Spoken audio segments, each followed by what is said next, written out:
हमार मुद्दा में रहुआ के स्वागत बात। हमारे साथ एक विशिष्ट मेहमान बारन बिहार कांग्रेस यूथ कांग्रेस के अध्यक्ष ललन जी। इनसे बात करी कि राजनीतिक पहल में इस मुकाम तक पहुँचे में इनका कितना कठिनाई भेल।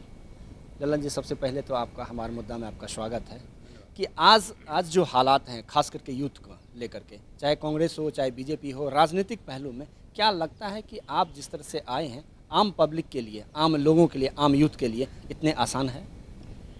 देखिए, युवा कांग्रेस की और युवाओं की बहुत बड़ी भूमिका है। आज सामाजिक परिवर्तन में युवाओं पर एक बड़ी रिस्पॉन्सिबिलिटी है जिस पर हम लोग को काम करने की आवश्यकता है। निश्चित तौर से जो युवा आना चाहते हैं उन्हें अभी की राजनीति में आनी चाहिए।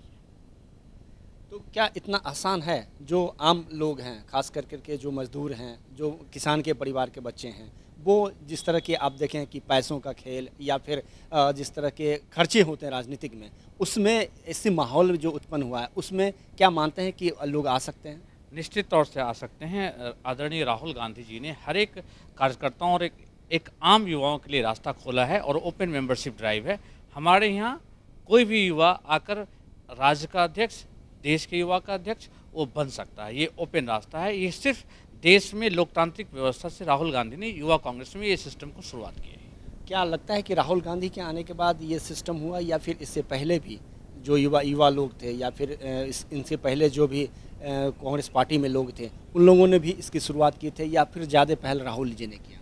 पूरे विश्व में देश के स्तर पर पहली कांग्रेस पार्टी युवा कांग्रेस एक ऐसी पार्टी है जिन्होंने ऐसी व्यवस्था का आंतरिक लोकतंत्र बहाल पार्टी में के अंदर में किया है, जिसका मिसाल है कि मैं एक आम कार्यकर्ता था और मैं चुनाव जीतकर आज स्टेट का अध्यक्ष हूँ।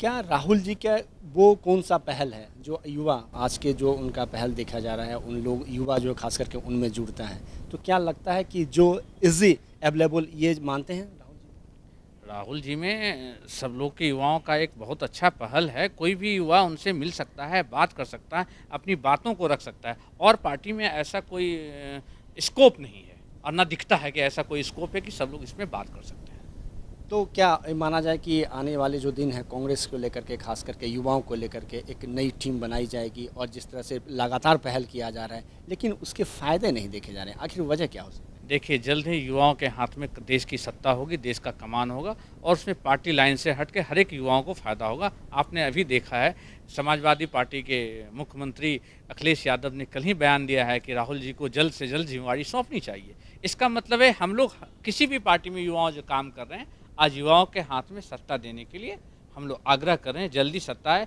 और देखिए, युवाओं से फिर देश के स्तर पे जो राजीव गांधी जी ने जो सपना देखा था, अंतर्राष्ट्रीय स्तर पर हिंदुस्तान फिर से पहला नंबर पर आ जाएगा।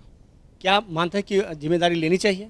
निश्चित तौर से तुरंत लेनी चाहिए। राहुल गांधी जी को तुरंत जिम्मेवारी सौंपनी जानी चाहिए। ये माना जाता है कि ललन जी आप जो है बड़ा करीब हैं या फिर युवाओं के जो अध्यक्ष लोग हैं वो बहुत करीब हैं, जो राहुल के कोर ग्रुप के मेंबर हैं, खास करके क्या उनमें ये पहल देने की कोशिश की जाएगी कि राहुल जी को अब जो है जिम्मेदारी लेनी चाहिए? क्योंकि बार बार जब भी कांग्रेस पार्टी उनके ऊपर दी जाती है, जिम्मेदारी की बात कही जाती है, तो राहुल जी पीछे हट जाते हैं। इसके वजह क्या हो सकती है? देखिए, वो पार्टी का आंतरिक मामला है कि क्यों पीछे हटते हैं, लेकिन राहुल गांधी की कोई करीब नहीं।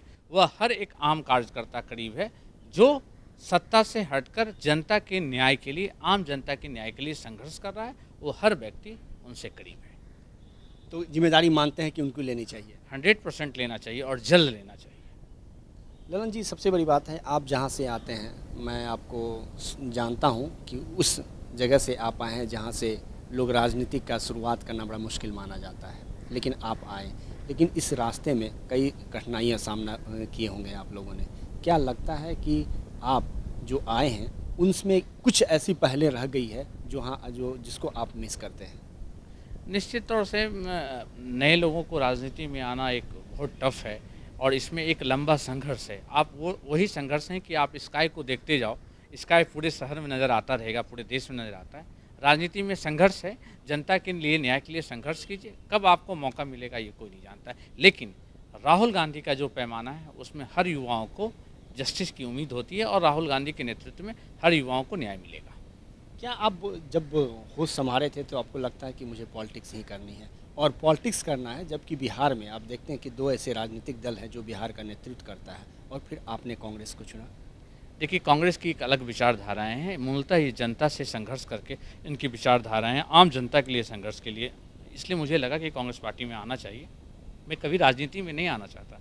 मैं चाहता था कि पढ़कर डॉक्टर बनूँ, इंजीनियर बनूँ, और मेरे माँ-बाप का भी एक सपना था। लेकिन जब जब मैं कांग्रेस के महात्मा गांधी के इतिहास को पढ़ता हूँ, कांग्रेस के इतिहास को पढ़ता हूँ, जवाहरलाल नेहरू को पढ़ता हूँ, तो लगता है कि इन्होंने देश के लिए सैक्रिफाइस किया। तो मुझे लगा कि हर लोग नौकरी तो कर रहे हैं, मैं भी कुछ समाज के लिए हटकर काम कर सकूँ, और मैं कांग्रेस पार्टी को चुना और राहुल गांधी की लोकतांत्रिक व्यवस्था से आज राज्य का अध्यक्ष हूँ। वो अभी भी वो टीस है कि इंजीनियर बनते या आईपीएस बनते, फिर आप जो है राजनीतिक में आ गए, कैसा लगता है कि वो ज़्यादा बेहतर होता या फिर राजनीतिक ज़्यादा बेहतर है? देखिए, कभी-कभी ऐसा टीस होता है। मैं एक छोटा-सा वाक़या बताता हूँ कि 15 अगस्त के दिन मैं एक किसी अपने परिचित कमिश्नर के यहाँ घर पे चला गया ब्रेकफ़ास्ट लेने के लिए। उस दिन आमतौर पर हम लोग फुल पैंट शर्ट पहनते थे एनएसयूआई की राजनीति के लिए, तो उस दिन मैं कुर्ता पैजामा पहना था क्योंकि वो 15 अगस्त का दिन था। तो एक छोटे बच्चे आकर बोलते हैं अपनी माँ को, "मम्मा, मम्मा देखो, ललन अंकल कितने गंदे हो गए हैं।" तो हमने पूछा, "बेटा क्यों गंदे हो गए हैं?" "इसलिए कि तुम नेता बन गए हो।" तो ये बड़ा एक टिस्ट लगा दिल में कि कल मैं फुल पैंट शर्ट में था, नेता नहीं था तो अच्छा लड़का था, आज नेता हूँ तो एक छोटा-सा बच्चा बोल रहा है कि मैं गंदा हो गया हूँ। इस चीज़ को, मानसिकता को हटाना हो कि राजनीति में आने वाले हर व्यक्ति, लोग समझते हैं कि वो गलत होते हैं। हम युवाओं को आना चाहिए, अच्छे लोग भी राजनीति में, और युवाओं के हाथ ये परिवर्तन होना चाहिए।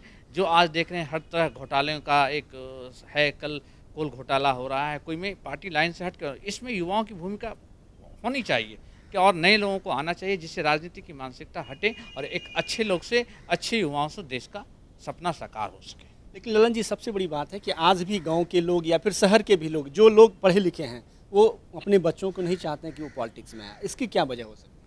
अगर हम लोग नहीं, निश्चित तौर से चाहते हैं कि लोग, कि अच्छे लोग राजनीति में नहीं आते हैं, लेकिन युवा अगर राजनीति में नहीं आएंगे तो देश का परिवर्तन कैसे होगा? सामाजिक परिवर्तन में छात्रों और युवाओं की आज की तारीख में अहम भूमिका है, और उस भूमिका के किरदार हम और आपको होना होगा, और आप चौथे स्तंभ में मीडिया का भी एक बहुत बड़ा किरदार होता है। लेकिन नहीं, वो जो पेरेंट्स हैं उनकी मानसिकता की मैं बात कर रहा हूँ कि उनकी मानसिकता को कैसे चेंज किया जाए, जो कहते हैं कि नहीं, पॉलिटिक्स में जाने के बाद सारे लोग गंदे होते हैं। आज आप भी अब आए होंगे तो आपको भी पता होगा कि आपके पेरेंट्स जो कहते होंगे कहाँ जा रहे हो फंसने के लिए।